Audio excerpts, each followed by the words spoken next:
Okay, so I suppose I should do a done video. So the cart is done, except for one thing. I ordered a 48 tooth sprocket instead of a 40 tooth. So it's gonna be a little big.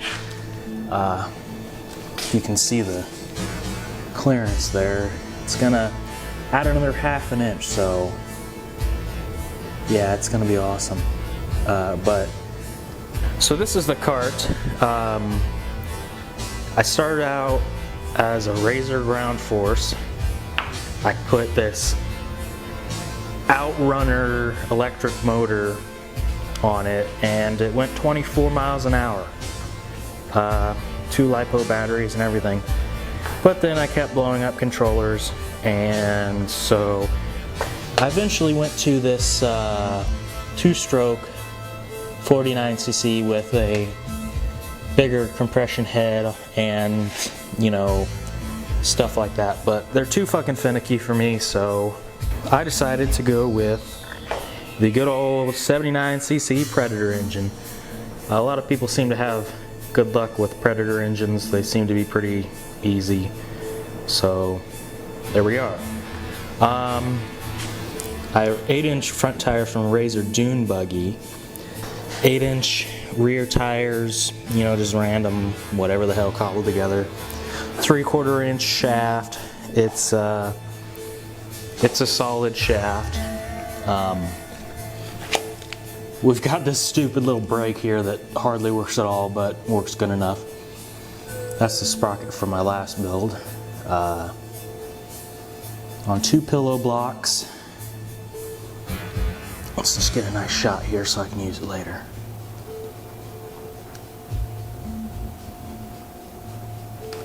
But yeah, here, let me show you the throttle setup on it and everything. I have a couple little things, like an hour meter, so it'll tell me how long it's been run, so when I sell it, they'll know. My throttle's kind of cobbled together, but it works. Or here's the throttle that I'm running. The little head that is supposed to go in, like, say, this area here. The head that's supposed to go into that one, but over here, it was way too small. So I had to shove some water weld in there to get it to stop moving. And then for this, to keep it from going backwards and well forwards, I put one of these little cable ties on there and then JB welded, not the JB Quick, JB welded, and actually waited like 18 hours for it to dry, so I didn't have to be all, you know. So then that goes back here. And this is my throttle, how I set it up. I have this plate over here that is sitting up on a 90-degree thing that's also bolted down so that it doesn't move at all. But I had another one of those cable ties right there, and on the other side of this little plate right there, there's another cable tie, and they're all connected with JB Weld. And then you can see the actuation here.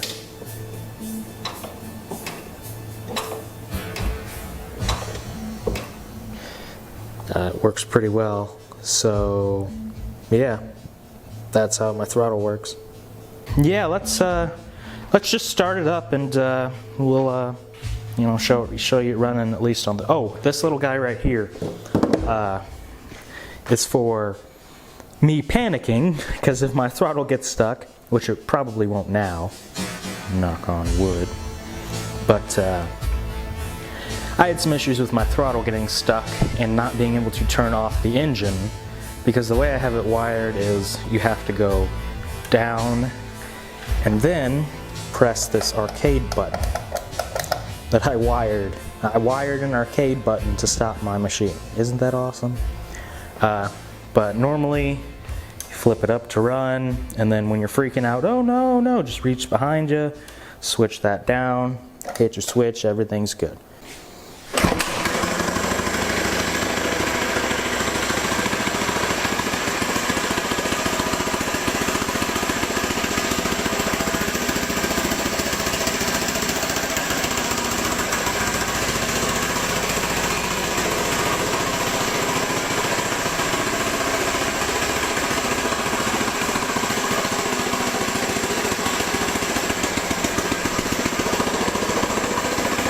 And see, you have to press this down, and it doesn't shut it off until you hit this.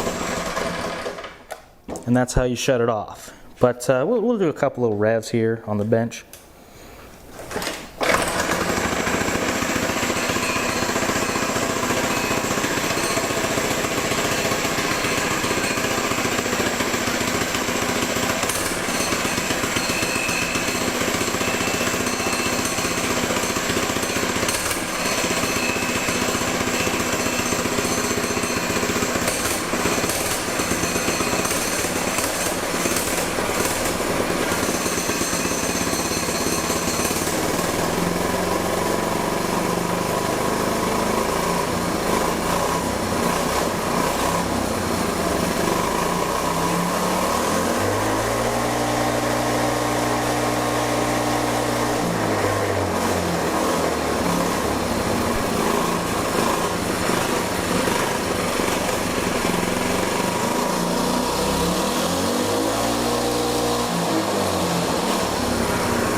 Notice here,